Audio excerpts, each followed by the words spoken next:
Dimanche 9 février à Serémont-Gerzange, ce fut l'occasion idéale d'acquérir le livre ou la BD de son choix, car du choix il y en avait.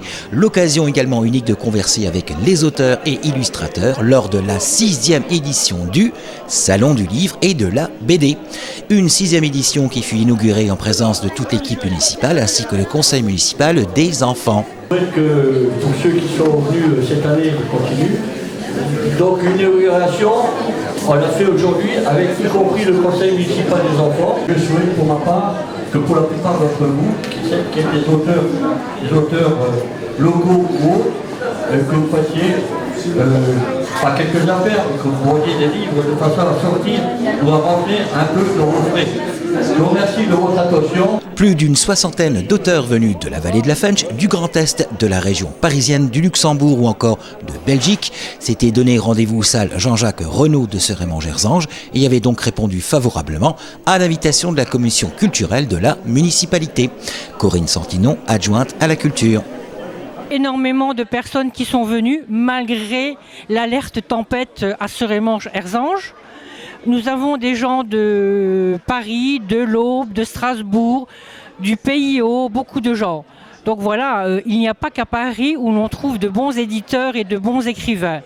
Nous sommes très contents de les recevoir. Et voilà, aujourd'hui, regardez derrière moi, une belle journée festive. À très bientôt, merci.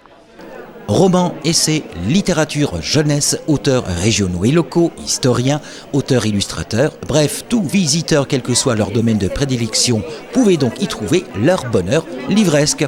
Comme par exemple ce collectionneur serémangeois, collectionneur de BD. Ouais, j'en ai environ un petit millier que je collectionne depuis 50 ans. Et je suis un grand fan de BD, belge surtout. Thieu, Gilles Jourdan, entre parenthèses, Spirou, Lucky Luke, Astérix bien sûr, que dire. Aussi les Français, Gottlieb, etc. Évidemment, même le jeune public a pu trouver leur bonheur et leur dédicace, tout comme tout visiteur venu à la rencontre des auteurs pour converser avec eux et leur communiquer leur ressentir à la lecture de leur ouvrage. Comme cette dame visiteuse du salon venue à la rencontre de Guido, dernier roman de Roland Marcuola.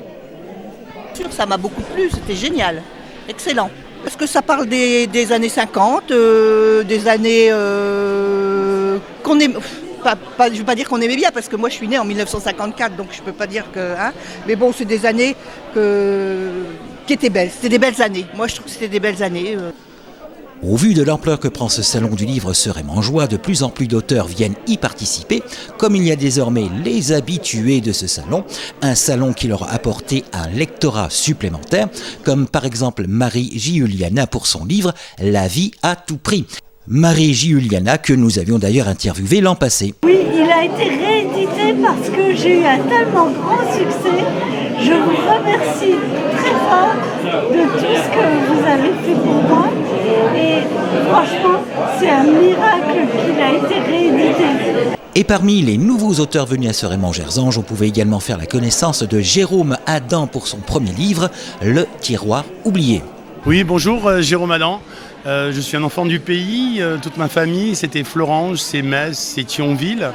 Et je suis revenu aujourd'hui présenter mon livre, Le tiroir oublié, qui est sorti il y a 3 mois. Donc c'est un voyage, c'est une quête qui se déroule entre la Provence, Paris, la Grèce et les Cyclades. Alors le tiroir oublié, c'est tout simplement l'histoire de quelqu'un qui découvre à la mort de ses parents un fameux tiroir dans un secrétaire, et qui va le porter justement et qui va l'emmener jusqu'en Grèce et découvrir certainement des personnages, découvrir tout un tas de mystères. Voilà, donc je laisse au lecteur le plaisir de venir partager cette quête avec nous. Après ce retour de Jérôme Adam dans la vallée de la Funch, au détour des allées se trouvait également Agnès Marin, la fille de Christian Marin, célèbre acteur, et également connu pour son rôle dans la série culte Les Chevaliers du Ciel. Je suis Agnès Marin, poète et romancière. J'ai également écrit des pièces de théâtre et mon père était le comédien Christian Marin. Donc il m'a donné l'amour des belles lettres, de la poésie en particulier, dont le dernier recueil vient de sortir et s'intitule « Parce que mon amour vaut plus que tout ».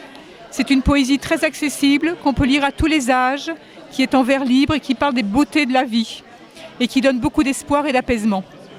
J'ai écrit également des romans qui donnent la parole à la femme, qui sont d'actualité, un monde plutôt violent où la femme apporte beaucoup d'elle-même dans le sens qu'elle a des idées innovatrices et qui réconcilie et qui apporte une sorte d'harmonie dans le monde. Donc on ne les entend pas assez.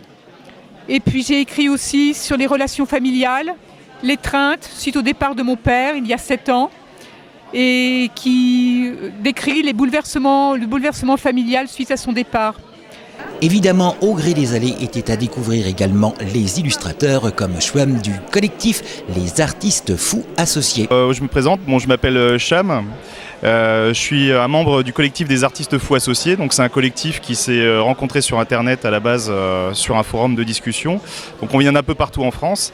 Et on s'est réunis pour écrire des nouvelles sur de la science-fiction, de l'horreur, du fantastique en général. On publie des recueils de nouvelles et on les illustre, on les met en valeur avec nos travaux à nous. Donc on est plusieurs à travailler en tant qu'illustrateurs et auteurs. Et on en est à notre 6e recueil. Donc là, moi je suis ici pour présenter un peu mes travaux à moi et quelques publications du collectif. Belle 6e édition du Salon du Livre de Ceray-Mangersange. Rares ont été les visiteurs à repartir les mains vides. Une 6e édition qui en appelle bien d'autres.